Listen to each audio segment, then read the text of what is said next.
Boa noite. O Mané tá indo bem agora, tá pegando o ritmo, né? Logo ele tá bombando aí. O que entendemos por fé? Muitas vezes nós interpretamos fé como sendo somente na crença, ou seja, que tem um cunho estritamente religioso. Então, quando a gente fala em fé, a gente já fala em crença, já fala em Deus, já fala em Jesus. Mas não, fé não é, está correlacionado também a isso, mas não é só isso. Fé vai muito aquém do que somente é uma crença religiosa. Ter fé é acreditar em algo com propriedade. Né? Aí a gente fala assim, é muito comum, eu tenho fé que eu vou conseguir fazer tal coisa. Não está falando em Deus e nem em religiosidade, mas está falando em fé de alcançar alguma coisa. Ou seja, quando nós estamos com propriedade, ou seja, estamos acreditando naquilo que estamos fazendo, isso a gente dá o nome de fé. Agora, nós temos a fé religiosa. Na leitura de hoje, nós vimos que a luz divina brilha dentro de cada um de nós. Gente, qual que é essa luz divina? Será que a gente vê mesmo Deus vindo, sei lá, dessa constelação imensa que é o universo, vindo até nós e iluminando cada um de nós? Ou pensemos ao contrário, quando se tem uma fé religiosa, nós acreditamos que nós estamos sendo iluminados por Deus. Então está partindo de nós essa luz para com Deus. É diferente. Né? E nós estamos pedindo, através da fé, que Ele nos ilumine. Então nós estamos emitindo pensamento, emitindo energia, emitindo fluidos. Tudo isso vai trazer o quê? Essa luminosidade que foi falado aqui na leitura pelo Juliano. Essa luz divina dentro de cada um de nós. E quando nós falamos de fé religiosa, aí a gente está falando já em crença, em crer em Deus, em crer em Jesus. Todo mundo é cristão? Não. Todo mundo crê em Deus? Também não. Mas todo aquele que é cristão crê em Deus. E o Espiritismo é estritamente cristão. Então nós acreditamos em Deus, um Deus único, um Deus onipotente, onisciente. E como nós atingimos essa fé da crença, a fé da religiosidade? Como atingir isso? Vou dizer para vocês, não é nada fácil. Porque a fé em Deus, ela tem uma junção de virtudes. O que é virtude? Virtude é a bem-querença, é saber conciliar sempre consigo e com o outro. Então nós estamos falando de altruísmo. O que é uma pessoa altruísta? É aquela que ajuda sem pensar em dali tirar proveito, sem barganha, sem troca. Essa é uma pessoa altruísta. Então, quando nós estamos aqui no Centro Espírita, que a gente vem aqui no Solidariedade, e se nós nos julgamos de fato altruístas, nós estamos vindo aqui de livre e espontânea vontade, com a intenção de fazer o bem e crendo, tendo a crença em Deus, em Jesus, porque nós somos estritamente cristãos. Tá? Quais outras virtudes que a gente tem? Dentre elas, a caridade. E a caridade muitas vezes também é mal interpretada, infelizmente. A caridade não é o ato de doar dinheiro. Não que isso não seja necessário. Nós estamos iniciando uma obra agora já está. Quem vai olhar pode sair aí fora, já vai ver o material. Na segunda-feira começa a obra e ainda o empreiteiro vai querer receber dinheiro. Para comprar o material teve que ter dinheiro, então o dinheiro ele é necessário. Então a doação de dinheiro é um ato também de caridade, desde que seja altruísta, né? Ou seja, eu não posso comprar algo com o dinheiro que seja divino. Tem como fazer isso? Ah, eu vou doar, sei lá, R$ 100 para Solidariedade, em troca eu quero a bênção divina na minha vida. Dá para fazer isso? Não dá, né? Então, essa doação tem que ser altruísta, sem pensar em nada em troca. Mas a caridade, ela vai muito aquém de dar dinheiro, ainda que seja necessário. O que mais a gente pode pensar em caridade? Fala uma outra coisa que não seja dinheiro. Ouvir. Emprestar os ouvidos. É caridade? Abraçar. Sei lá, colher. Tem uma louça para lavar em casa, sem ninguém me pedir. Difícil acontecer isso, hein? Sem ninguém me pedir, eu vou lá altruistamente, olha só, vou e lavo toda a louça, seco e guardo essa louça. É caridade? É lógico que é. Lógico que não. Mas veja, altruistamente a ação é caridosa. Ainda que a louça eu mesmo sujei, mas se eu não sujei aquela louça, não é? Eu vejo muitas vezes no restaurante, isso é bem comum, a pessoa não encosta nem a cadeira quando sai da mesa. E fica aquela montanha de sujeira. Ah, mas tem empregado para limpar. O empregado está lá para limpar ou está para servir? Esse é um questionamento que a gente tem que fazer. Se a gente reunir, e não tiver lugar para levar os pratos, mas reunir toda a bagunça, colocar a sujeira num só prato e deixar a mesa mais ou menos limpa, é um ato caridoso? Sim, porque é altruísta. Não está pensando em nada em troca. Como lavar a louça também de forma altruísta, ainda que às vezes é uma obrigação, de fato. Sim, mas às vezes a pessoa ficou o dia todo fora de casa, aquela louça nem sujou, né? Nem ela foi ela que sujou. É um ato altruísta. A indulgência também. É a outra característica, né? Isso a gente vai falar também porque é como Jesus acredita que é caridade. Então a fé, ela tem que ser entendida de forma religiosa em crer em Deus. Aí, outro dia, estava caminhando com a Rosa, aí uma pessoa falou, na rua ali, catando coisas da rua, falou, Deus esqueceu de mim. E é comum a gente ouvir isso. Deus esqueceu de mim. Gente, quem crê em Deus sabe que não esqueceu, não é? Nós precisamos, às vezes, passar por algumas... E foi falado também na leitura, né? Que a gente tem que saber passar por algumas coisas que nos é dada, né, Ana Carol? Porque, gente, é uma encomenda que a gente tem que pegar e fazer uso.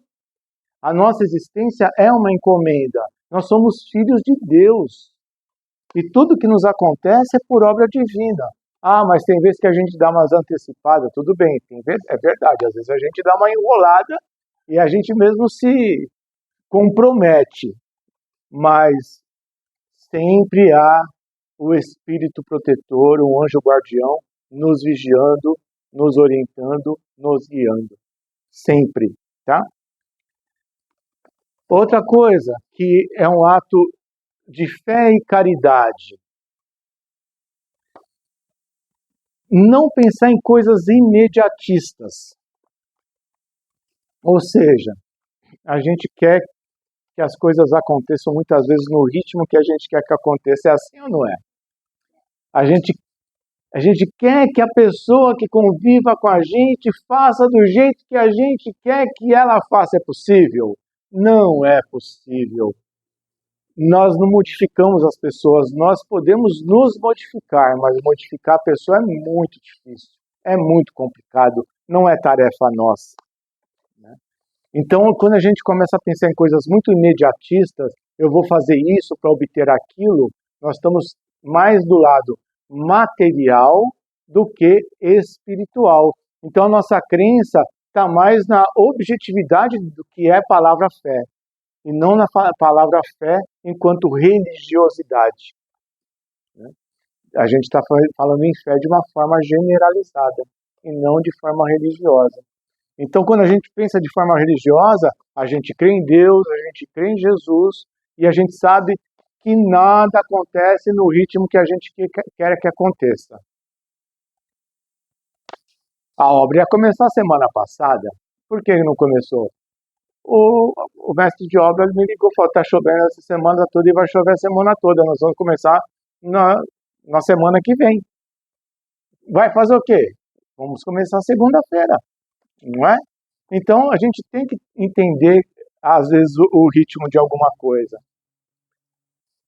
O fim do egoísmo, do egocentrismo, de achar que eu sou o centro das atenções também é uma coisa danada, que foge da caridade, que foge da fé.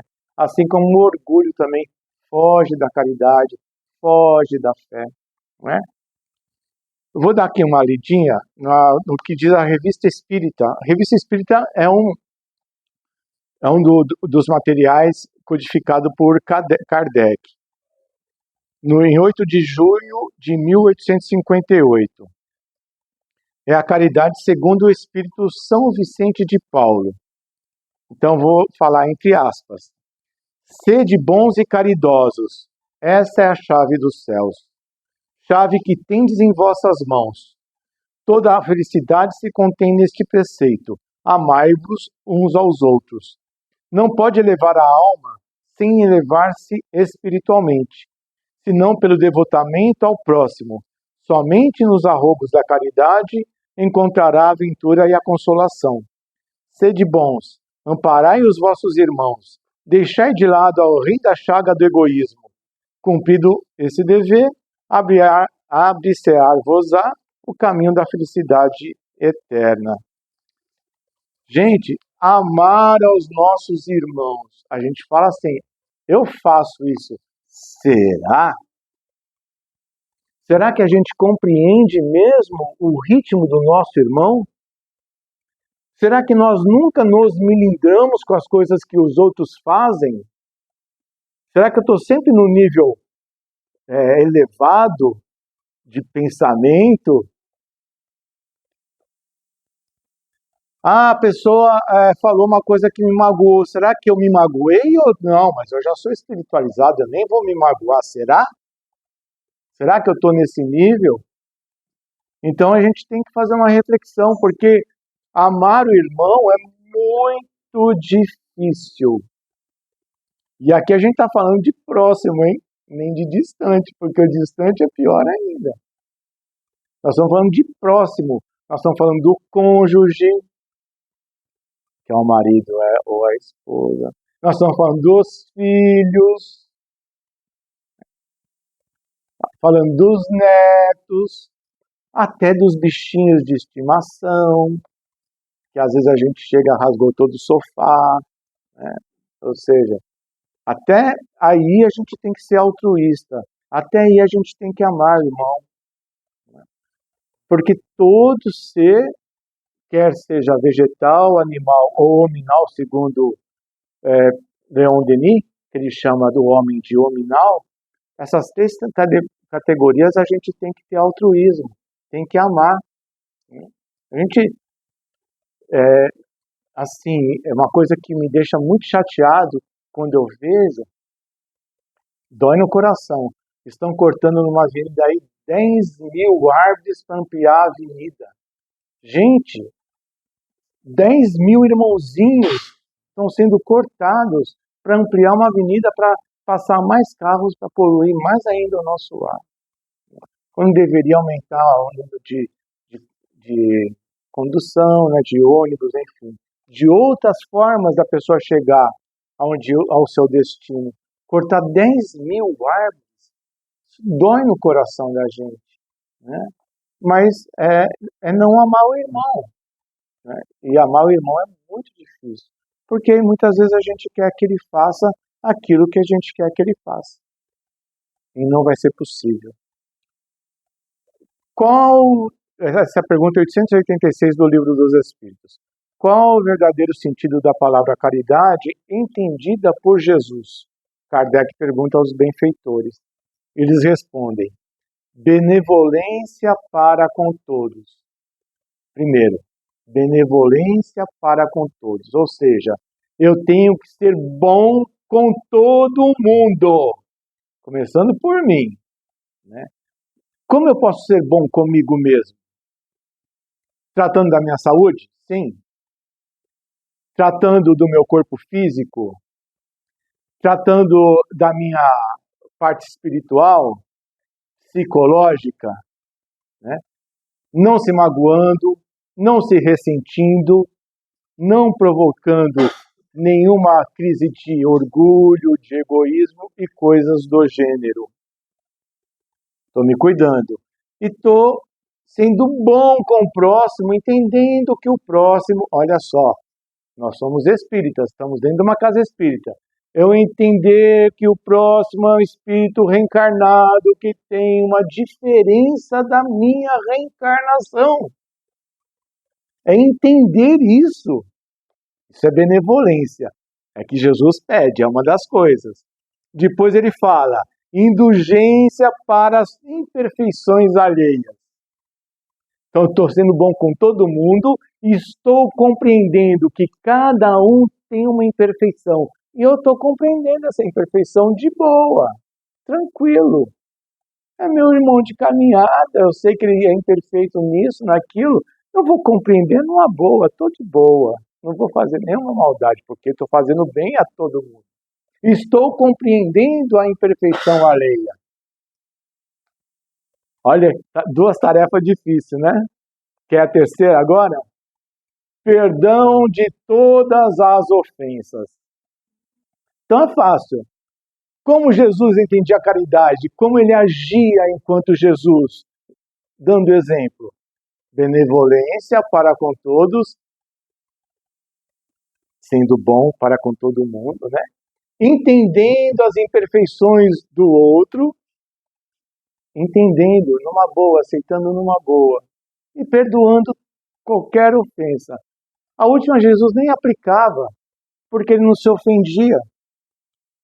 Perguntaram uma vez para ele, e aí Jesus, por que você nunca perdoa? Porque, né, estou falando uma linguagem, lógico, coloquial de hoje em dia, né? Eles não falavam assim com Jesus, mas hoje em dia nós falaríamos assim. Por que você nunca perdoa? Porque eu nunca me ofendo. Porque só precisa perdoar quem se ofende ou é ofendido, que precisa usar de desculpas e de perdão.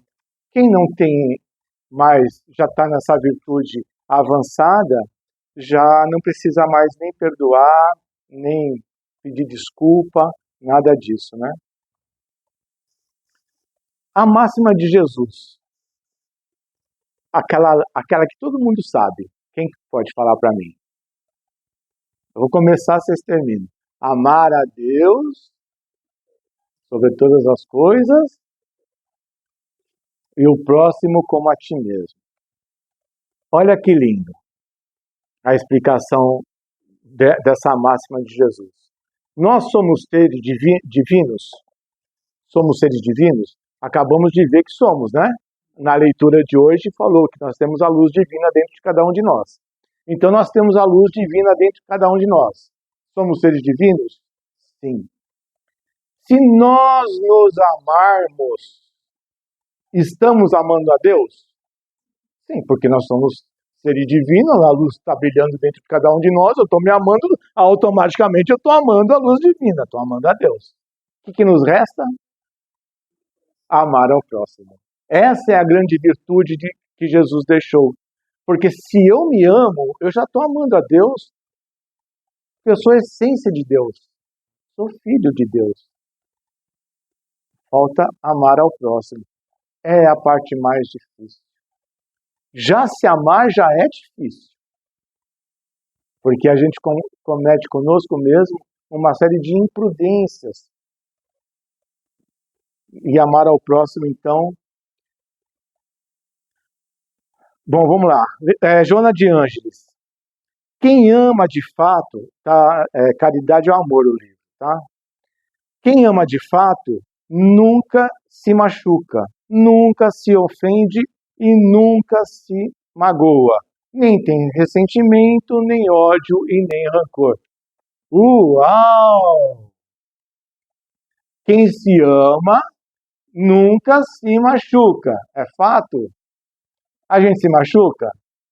Então a gente não se ama direito. Quem ama nunca tem ódio. Nós estamos nesse estágio? Também não, né? O que mais que ela fala aqui? Quem ama nunca se magoa, nunca se ressente. Nós estamos nesse estágio? Ainda não. Então nós temos que começar a produzir mais amor dentro de cada um de nós. O Dr. Alberto Almeida fala: como adquirir amor? É fácil. Amando. E aonde começa esse exercício do amor? Vamos ver se vocês sabem. No lar, em casa. Mas primeiro... Isso.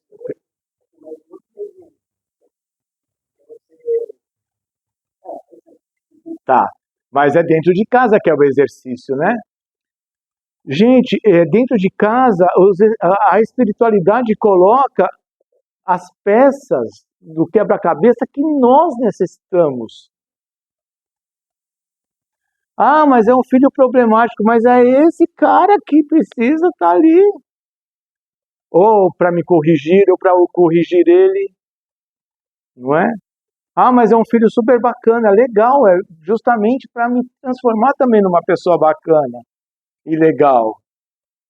Né? Ah, mas ele me faz rir toda hora. Quem sabe no passado eu fui turrão e agora eu consigo até dar risada com a criatura dentro de casa, não é?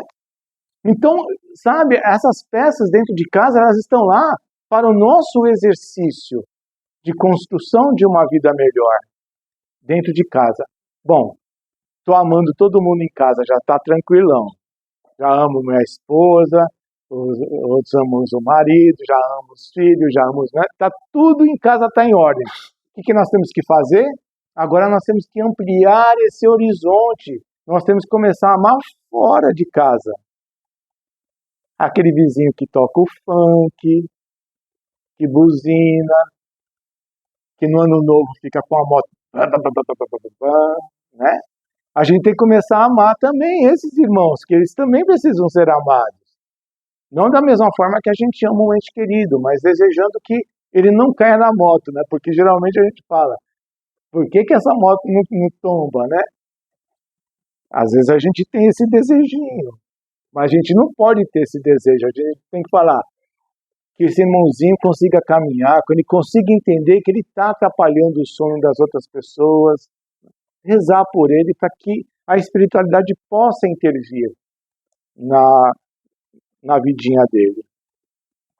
Explica Kardec que a caridade, segundo Jesus, não se restringe em dar esmolas. Isso até foi um questionamento de uma menina, uma vez ela falou, por que dar esmola? Eu não posso... Não é que não pode dar esmola. Kardec fala assim, não se restringe apenas em dar esmola. Será que nós não precisaríamos analisar de como está sendo usada aquela esmola que nós estamos dando? Muitas vezes a gente dá 1 ou 2, 3 reais, 5 reais para alguém que está ali no farol, imediatamente quando reúne um dinheirinho vai comprar droga. Será que a gente está ajudando ou está prejudicando? Então, por isso que ele fala, não se restringe somente em dar esmola, mas abrange todas as relações que a gente tem no nosso cotidiano, na igualdade entre irmãos. Igualdade entre irmãos. Gente, sabe lá o que é isso? É respeitar a diferença. Então, quando alguém infelizmente, imita um macaco em uma arquibancada de futebol, porque tem um preto jogando bola, isso ofende a todos nós, porque nós não somos medidos pela cor, nós somos medidos pelo nosso caráter, pela nossa fé, pela nossa crença em Deus. E isso qualquer cor, qualquer raça e qualquer religião pode alcançar. Não precisa ser espírita. Mesmo porque nem todo espírita é 100% puro, né? Exceto aqui os que frequentam solidariedade. Isso aqui são tudo... Mas fora isso, nem todo espírita é 100%. Então a gente tem que entender a diferença, né, de gênero, de cor, de raça, de credo. Eu costumo sempre dizer que se todos os jovens estivessem frequentando uma igreja, qualquer que fosse ela, nós teríamos uma sociedade melhor ou não teríamos? Muito melhor, não é?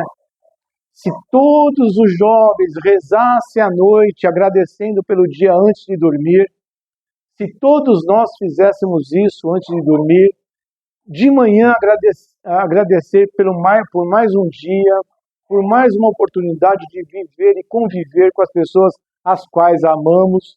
Se todos nós fizéssemos isso, nós estaríamos irradiando uma energia formidável no nosso planeta.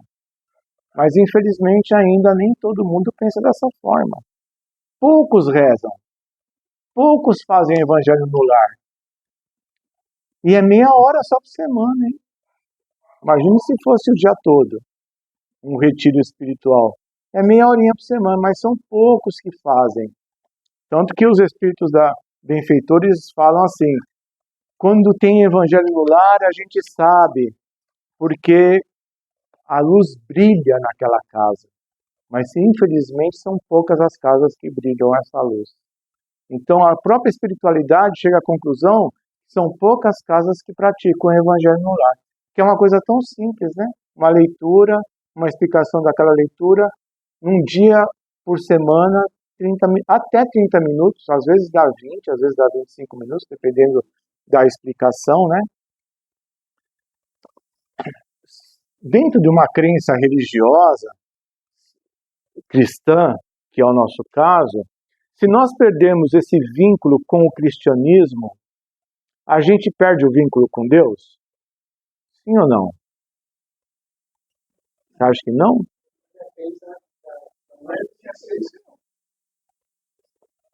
Se nós não temos um vínculo com a religiosidade, a nossa fé em Deus também não vai ser tão boa. Ela vai existir. Até o próprio ateu às vezes fala, eu estou bem graças a Deus. Até o próprio ateu às vezes fala isso.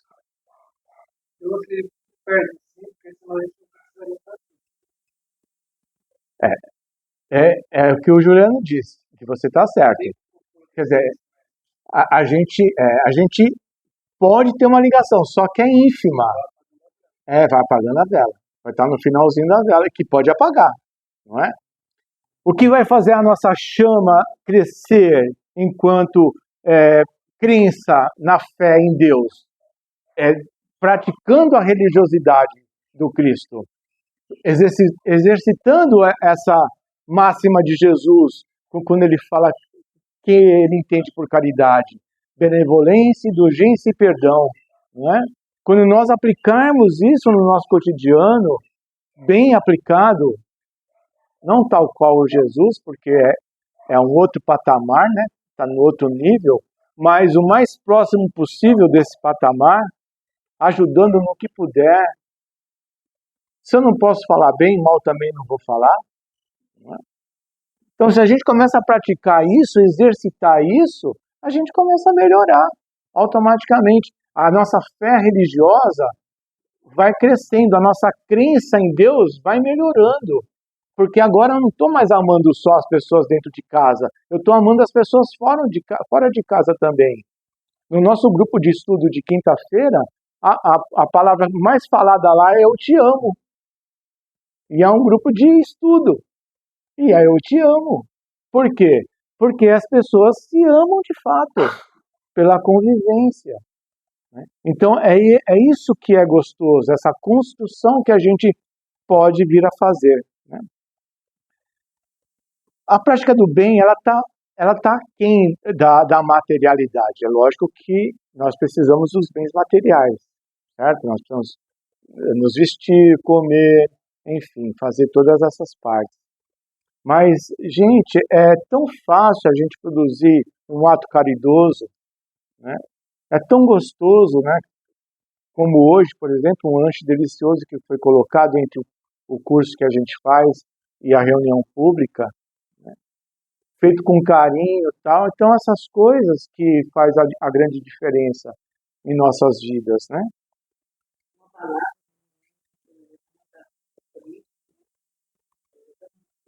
Sim, é, tem tanta coisa, assim, são minúsculas, né?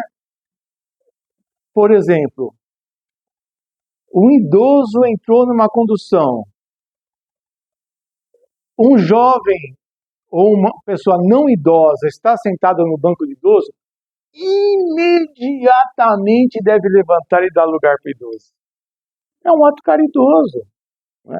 Não tinha nenhum idoso, eu estou ocupando o lugar. Chegou um idoso, eu estou levantando. Ah, mas é obrigação porque é lei. Mas é um ato, é uma atitude. Muitas vezes levantam até não sendo o banco do idoso, não é? Aí sim é o altruísmo que a gente fala propriamente dito, né? Mas aí tem pessoas assim, que nem eu falo toda semana que eu tenho oportunidade. Idoso dá sono, né? Quando você chega pertinho, o jovem ele dorme. Idoso dá sono. Então, para encerrar, que eu já deu o meu tempo, vou falar alguns pré-requisitos aí que a gente. Lição de casa, tá bom? Paciência, estudo, aproveitar o melhor possível a nossa missão reencarnatória, moderação nas nossas ações, sem exagero em nada, tendo em vista que até a água mata, em exagero, então, sem exageros em nada, humildade e prece. Esses são lição de casa, tá bom? Todo mundo decorou? Estudo, aproveitamento das experiências reencarnatórias, moderação nos exageros, humildade e prece. Tá bom? Tudo bem, amigo? Tá? E quando Jesus fala assim, se tivesse a fé de um tamanho de um grão de mostarda, muita coisa poderia acontecer. Vamos pensar nesse grão de mostarda como sendo uma semente. Então nós temos a fé do tamanho de uma semente. Só que eu decidi fazer o que com essa semente? Plantar essa semente. O que vai acontecer com essa semente? Ela vai começar a crescer, vai se multiplicar, vai ficar grandona, vai dar folhas, vai dar flores e depois vai dar frutos. Não é assim? A fé é desse jeito, gente. É um grão de mostarda, é um grãozinho de semente que nós vamos plantar aqui dentro. E vamos só esperar crescer. Não é de uma hora para outra.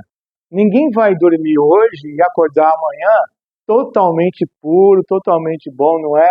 Não tem fada madrinha, nem vara de condão. Plim, né? Nós vamos ter que exercitar isso, fazer crescer essa semente dentro de nós. Ela vai crescer, vai ficar uma árvore robusta, vai dar folhas, vai dar flores e vai dar frutos. Tá? É isso. Vamos lá para as nossas vibrações?